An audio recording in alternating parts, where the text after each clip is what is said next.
On the show today, I've got Steve Hammond. He's the GM and EVP of Agentforce Marketing at Salesforce. We talked today a lot about people, how people's behaviors are changing, how that influences technology, how technology influences people's behaviors. We also talk about how Salesforce is meeting the demand for two-way interactions with customers, how that's going to drive personalization into the future. That and much more with Steve Hammond.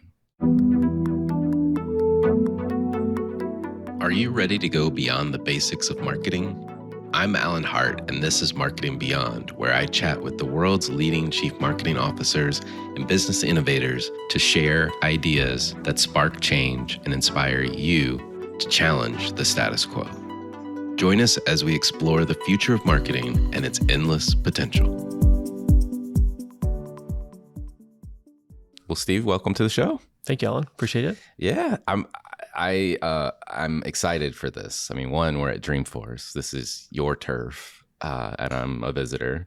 But also, before we get talking about all of that business jazz, I want to know, when you step away from all this technology, what do you do? Like, how do you disconnect? How do you recharge? Well, I think probably like most people, it is nice to step away from the things we do every day and do something different. I'm a big fan of getting out in nature. I love riding my mountain bike. Sometimes I go ride dirt bikes and other things in the mountains. I do live kind of near Park City, so it gives me a lot of access to that. I also have a farm. It's in a different state. That one's in Arkansas, but it's a great place. I get to go out and kind of ride a tractor and plow fields and other things, and it's just completely different from working on technology. So for me, it's a bit of a disconnect, but I really love it. I did not expect the farm to be your answer. Yeah. But well, I mean, get your hands dirty. I guess there's some famous saying about like a break is as good as a vacation. Is that apply in this case? it is. It's interesting because I think I usually will get up with the sun or before the sun when I go out and work on the farm. And I'm way past the sun going down as well. And I am exhausted at the end of the day, but somehow it's still a break. Yeah, it's because awesome. It's a mental break. It's really nice. But I love technology. It's been part of my life, at least for the last 30 years. And since I've been working in the space, and I've really enjoyed keeping up with everything, but it's so nice to just walk away from it sometimes. That's awesome. Yeah. Well, you are now the EVP and GM of Salesforce Marketing Cloud, although you made an announcement today. I think it's going to be called Agentforce Marketing. Yeah, it's the same marketing cloud technology, but we've added Agentforce to it, which means that it allows marketers to be more effective at their jobs. They can be able to create campaigns and content for campaigns more efficiently. We have agents that assist them in doing that. It also helps assist them in doing analysis of their campaigns and audience performance. And what's really interesting is it goes beyond that, because really getting into the next generation of marketing isn't just about making marketers more efficient, which it does, but it also allows for an organization to create a conversation with their customers, which historically has been impossible at scale. Typically, we try to replicate that in person, because when we're in person, we can read each other's body language and facial expressions, and we can be adaptive, right? And digital channels, it's more complicated. And now with agents, we can unlock that now at the scale of marketing. And that's one of the things we've added.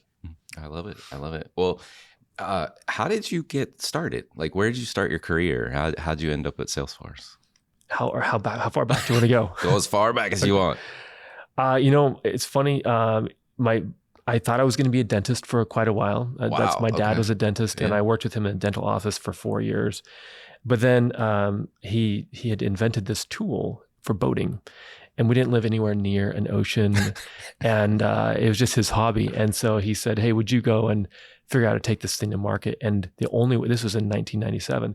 The only way for me to get this thing to market was to build a website and to figure out how to create interactive content and video to show people how this thing worked. And then I went up to the top of the West Coast and sold to every dealership all the way down the West Coast, and then created this website and started selling online that way. And that changed my whole trajectory. I switched into computer design and into computer science, and I built an agency, a small agency, and kind of got that going. And then when I finished my MBA, this company called Omniture called me, and they said, "Hey, would you come and help us, to help our customers implement this web analytics technology, and it took me down a path of getting into enterprise, and then that continued, and I did some fun things there, and then Adobe bought us, and now I'm at Salesforce. So that's kind of how I got into all that. That's awesome. I mean, that's a great story. Not to mention, I want to back up just 1 second, because your dad invented a boating tool with no water around. Right. It was, we all have our, like we talked about this earlier, we all have this escape we need to do sometimes. Right. His escape was sailing. And oh, wow. Okay. And he would take us, we would go up to the San Juan Islands near Seattle, and we would charter a sailboat, and we would go sail to the San Juan Islands. And this one time we were up there, there was stormy, and he was trying to tie the line to a mooring buoy that's floating in the ocean. Right. And he couldn't do it. And we dropped the smaller dinghy thing off the back. That's what they're called, the dinghy. Yeah. And we went around, and he had to drop the line down, and the boats were almost colliding, and people were falling overboard. And he's like, there's got to be a better way to do this. And so he just went, he's very creative. He thought of this idea of basically finding a way to take your mooring line off your boat, loop it through the ring on the mooring buoy, bring it back aboard the boat. And that's why it was kind of complicated the way it worked, but It was really interesting. You look at it and think, how would this thing work? It does somehow. And so I had to create this technology to show people how it worked. And that's how I really got into it. Right. Well, I love the entrepreneurial story and the early sales, like beating the doors, knocking on the doors. That was an experience, going and showing up, cold calling these places. And you're like, hey, I've got this thing to show you. And half the time they're like, what are you talking about? I don't buy stuff from strangers. But you just keep going and you learn a lot through that. All right. Well, let's talk about like broad.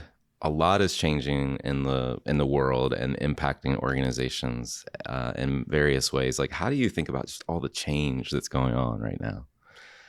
It's hard to keep up with.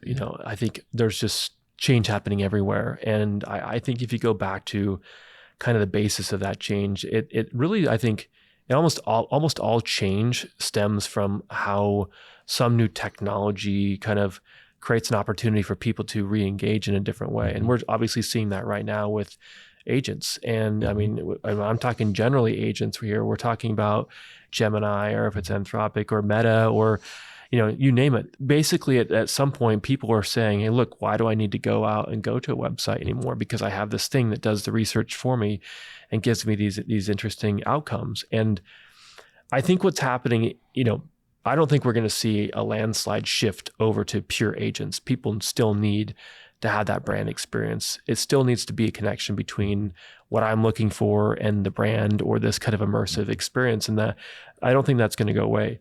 But I do think that the expectations are driving change, because, you go and you think about how, like, is my website good enough anymore? Mm-hmm. Or is my email good enough anymore? Or any of these other communications, are they good enough?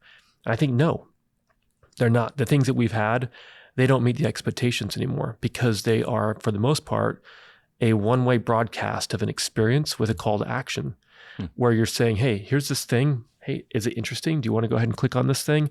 And now it's up to you as a user to keep clicking through or calling or whatever it might be, versus what we're starting to see now is this expectation of an agent that will do that work for me. And why should I go and have to do these clicks and all these other things?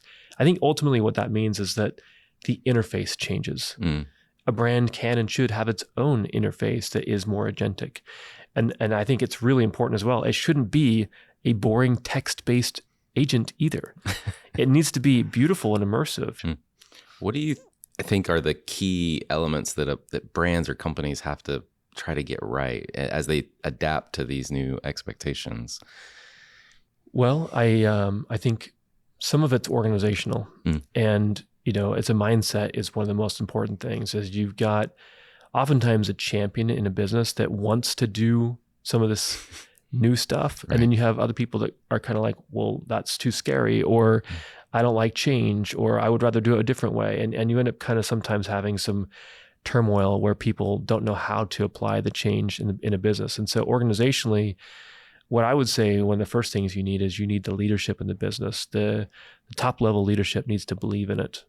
And they need to come to an understanding of a strategy that they can help their teams to feel comfortable with and say, this is what we're doing. Because if the top level leadership isn't behind it, then the other teams won't get behind it either. And you'll have, diverse ways of approaching it, and it will cause problems.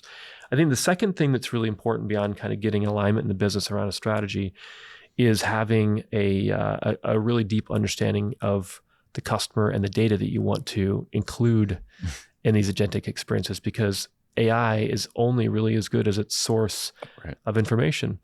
And so it's really important to have your house in order, to have an understanding of your customer data and to make sure that it's not siloed and isolated and broken.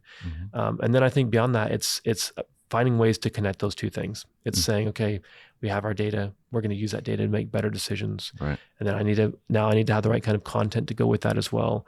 And all this is part of that strategy that the executive team needs to get behind and drive. Yeah. It's interesting to me, the more we talk about technology in general, not just you and me, but the more you hear the people equation and the human plus technology really start to take shape. Like, how do you think about like the intersection and the interwovenness between the people and the tech, and what the tech needs to do for the people and what the people need to get from the tech? Does that make sense? I think so. The comparison that comes to mind for me is a developer, because this has seen such dramatic change. And I would say, because I used to do some development work, I was never really an expert at it. That's why I shifted more into strategy and other things. And part of that was because, a lot of developers are really focused on something like syntax in the language. You could go through and say, hey, I'm trying to accomplish this thing. And they're like, oh, I would use this model and this method. And here's how I would, and they have all the syntax perfect. Well, does that need to be done anymore? Do they need to know that level to still be as successful anymore? Because AI now has all of that at its fingertips, or relative fingertips, the idea. But finger bits.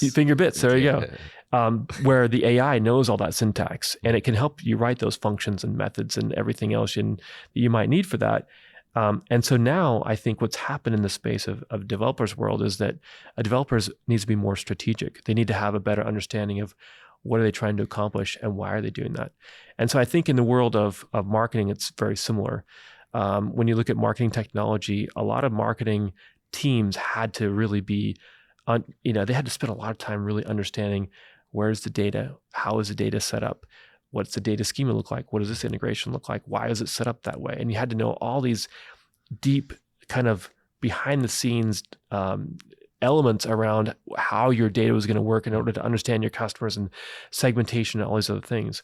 And I think what's happening going forward is that we can now let AI have that understanding of the integrations and the data and help manage more of those kind of repetitive things that are kind of the equivalent of going from just being a kind of a syntax-based coder to a strategic coder. In the world of marketing, it's kind of like, hey, I can go from having spending like 80 to 90% of my time managing these data streams and these complicated data schemas and all these other things, to the point where I can now be more strategic and think about, what am I trying to get out of this? How am I trying to engage people properly? What kind of a conversation and engagement am I trying to drive? And so I think what you're going to see is we still need both. We still need people who know that, but I think you'll see a lot higher percentage of people who can spend more time driving creativity and strategic and personalization. And I think we're going to unlock really a next level of experiences because people can be more strategic. Yeah. No, it's super fascinating to your point, like how you're elevating the role, and in some ways you're getting back from getting back to the root problem you're trying to solve in many cases, right? Like it's less about how it has to be formatted and the syntax that you need, et cetera. And it's more about like, is this achieving the outcome that I'm looking for to achieve? Yeah. Which honestly probably puts us right where we need to be. It definitely is where people want to be. Right. Yeah. I mean, I think we all want to be. It's how you make progress. If you we do what we think about, right? And if we're always just thinking about the repetitive things, that's where we'll spend our time. But if we think about the outcomes, like you're saying, then that's what we'll be focusing on. Well, so I would love to spend a little bit of time just thinking about how does this and the concepts that we've just been talking about, how does that translate into what you're doing at Salesforce and related to the marketing solutions that you're putting out right now? We've been on a journey where we've acquired some amazing technologies over the last 10 plus years, an array of technologies. And if you look at these technologies, all of them have stood out in the analyst categories of being leaders by themselves, but collectively they needed to be better. They needed to work better together.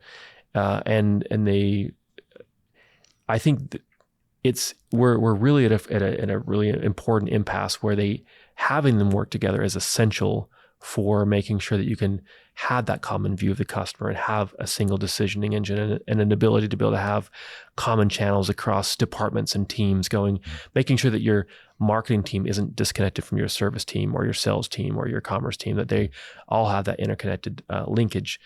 And so what we've been focusing on is, for the last 4 years, we've been effectively modernizing our marketing technology.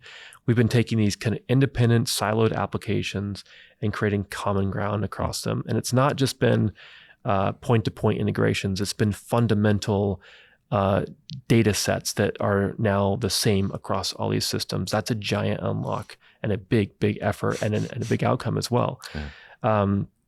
And then on top of that common foundation, which we have been calling Data Cloud, which this week it got relabeled as Data 360.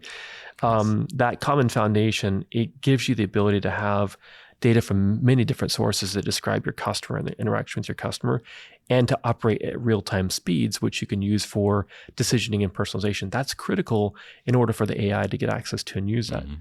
And then what we've done is we've taken the best parts of these applications that we've acquired, and we've effectively rebuilt them on top of this new data set, this new platform that we have, Data 360.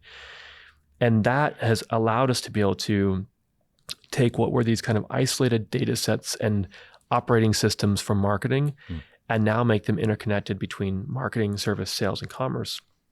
And so from a customer's perspective, what that means is that when I engage with your brand and you're using Salesforce to connect these different systems, I don't have a separate conversation when I work with your marketing, emails or your website or your programs. And when I go and I call into your call center, or maybe I talk to a salesperson, they know who I am. The system, it makes it better for me as a customer because it's all connected now. And then for the organization that's managing that, you don't have as much of this like throwing over the wall situation where the other team has to try to pick it up, and then you kind of lose the customer in the mix, or you have inefficiencies. So what we've been building is a modernization and a connection of these technologies that, if I kind of project out a few years and I was really kind of being very strategic, I would say that I would ask myself, is there such thing as a marketing cloud, a sales cloud, a service cloud, or is there something that's kind of a mixture of all of them that a company uses? And that's ultimately, today's problems versus tomorrow's problem. But we've built a system that works across all those boundaries in a very fluid way. And that's what's really interesting. Yeah. Well, I think if you extrapolate that to, okay, if all of these blend together and maybe you get Data 360, maybe you've got that's Person 360 in this future state. Yeah. Personalization is at scale is a whole different thing now. That's right. And we built that. We built it that way today. Yeah. And so what we did is we created, for example, because we have that common view of the customer, we used to have an isolated personalization system that was exclusive to marketing. And what we said was, that's stupid, that we need to do something that every part of the organization can use, because otherwise what ends up happening, this team creates one, that team creates one, that team creates one, and they're not connected. Right. And so with personalization, what we've done is we've said, okay, we're going to create this engine on top of this common data set, and the engine is available to all systems to use as well. And the really great thing about it is that it's also linked into our Agentforce technology. And Agentforce is actually hyper personalization. But you think about what that means is, like, you have the ability to be able to understand someone's intent because they're telling you that intent. And up until the latest generations of AI, there was no way for us to understand your intent, even if you told us, because maybe we couldn't understand the language you used, or maybe you're using slang, or maybe you're asking for something in a way we didn't understand. And you had to create all these rules in the past, but now you can run that same input through an agent that uses these LLMs that have deep understanding of language and knowledge. And then they can feed that back into our system in a way that we can understand it. And then we can use that with our personalization engine and render back to you in seconds or milliseconds an experience that was impossible even a year ago. So it's really a giant unlock in terms of kind of hyper personalization. Yeah. I mean, the future is bright for personalization and better experiences. I think it absolutely is. Yeah. I mean, this is kind of the dream that we've all been chasing, and it was very elusive because for the past, I started working with personalization in 2005. I helped acquire 2 companies and bring them together. And it was funny because at the time when we put those technologies together, the limiting factor wasn't the ability to understand a profile or make a decision. It was how do you match that back to content and then give someone a piece of content that matched their actual interest. And you could only create so many pieces of content. But now that we have these LLMs that can literally generate words and descriptions and Right. templates and layouts and everything on the fly, now it's the sky's the limit. And it's just really interesting what we can do with it. Well, one of the things we like to do, we know you like the mountain bike, you like to do some farming every once in a while. But my favorite question I ask everyone that comes on the show is, has there been an experience of your past that defines or makes up who you are today? Well, kind of, I think I mentioned briefly the fact that I went kind of door to door selling of these products, right? That's been a big part of my life, is kind of going out and working with a lot of different people and a lot of different cultures. I lived in different countries. I lived in Germany for a couple of years. I lived in Australia for a couple of years. I lived in London for about a year. I think that, and I've visited probably and spent a lot of time in about 50 different countries. I think that spending time with people around the world and living with people in different cultures has given me a deep respect for the way that people think, and that I'm not always right. And it helps me to sit back and listen a little bit more. And so in the case of maybe applying that back to what I do, what I try to do is listen very carefully to what our customers want and what the market wants, and think, carefully about where things are going, and apply that in a way that I hope we anticipate, a couple of years forward of where we are, so that we're ahead of the market. But yeah, I mean, I hope that my kind of international and experience with people and cultures has helped me to have a deep respect and understanding of what people are looking for and what they need, so I can apply that in a good way toward what we're building. Awesome. Well, if you were looking back and you looking at young Steve when you're getting your start, what advice would you give him? I would give him the advice to focus on getting really good at something and being an expert in that thing, and believing in himself to continue pushing forward in that thing, and then and delivering quality products, and delivering, chasing that vision and then delivering on it. I think the thing that I see most often in people is that you've got great ideas, you've got great vision, but you kind of sometimes get discouraged and give up. I would tell myself to keep going and just keep delivering, because I think that's been the biggest difference for me in my life, is having people support me and believe in me and help me to get to where I am. I think that's a lot of times about just continuing and pushing forward. Yeah, I love that. The push forward, get it done. Get it done, deliver, because that's the difference between having an idea and executing on something, is just delivering. Awesome.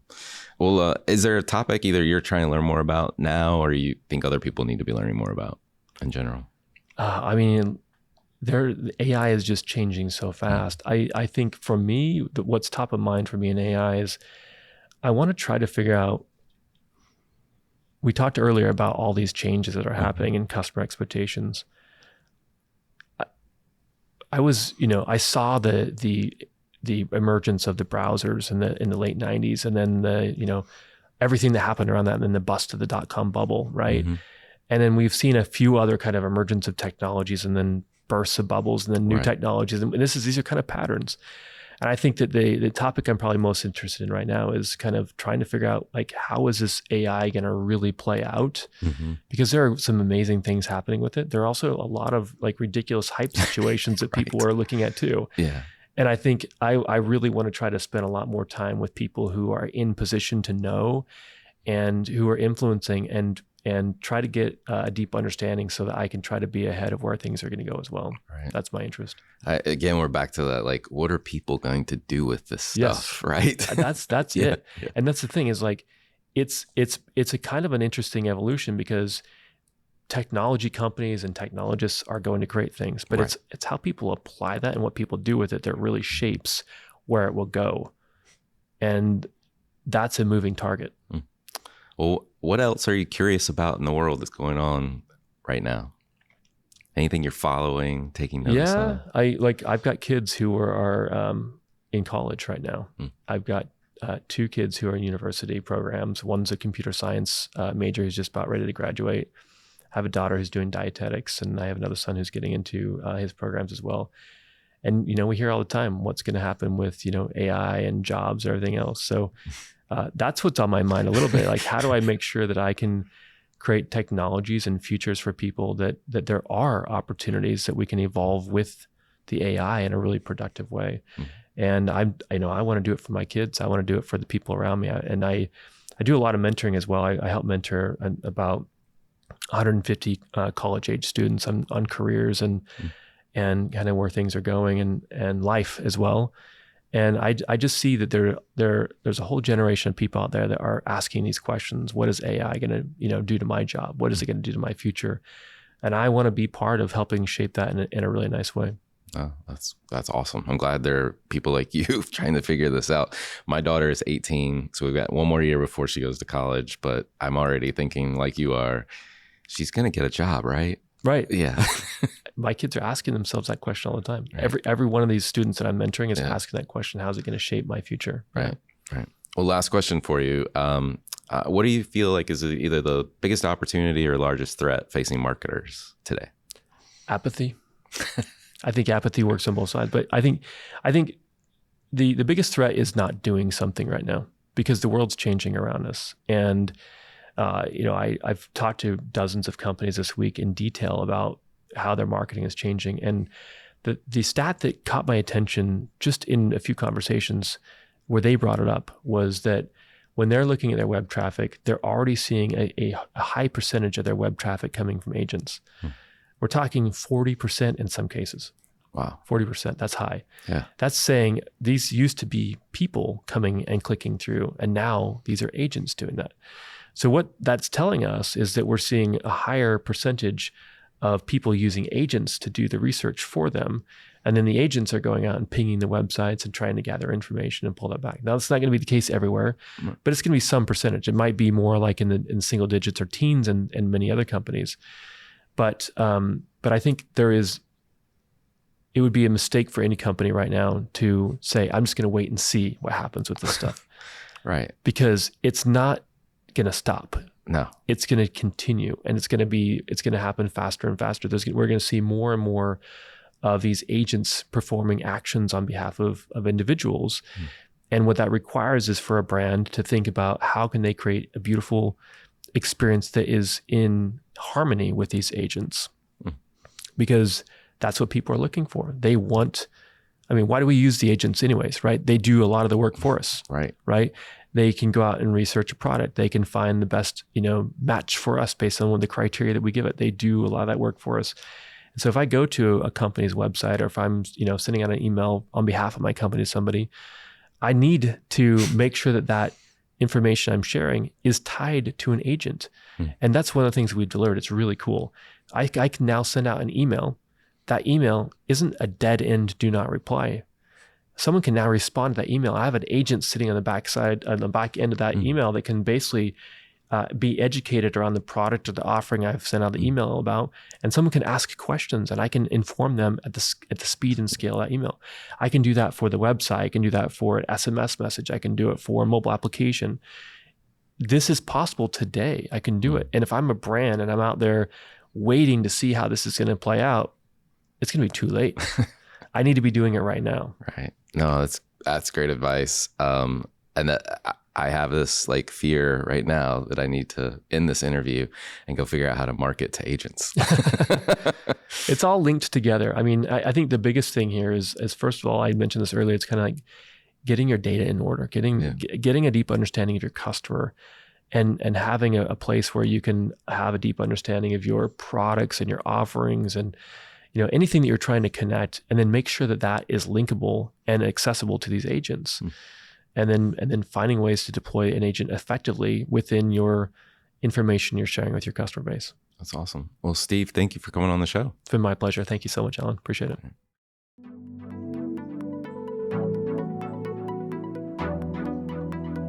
Hi, it's Alan again. Marketing Beyond is a Deloitte digital podcast. It's created and hosted by me, Alan Hart, and produced by Sam Robertson. We have even more cutting-edge marketing insights headed your way. Be sure to subscribe to our channel to stay up to date with our latest episodes. I love hearing from listeners. Share your thoughts about the episode, the topic covered, or the show by commenting on this video or emailing me at marketingbeyond@deloitte.com. If you're interested in more conversations with industry visionaries, we invite you to explore other Deloitte digital podcasts at deloittedigital.com/us/podcast. There you'll find the Marketing Beyond webpage with complete show notes and links to what we discussed in the episode today. I'm Alan Hart, and this is Marketing Beyond.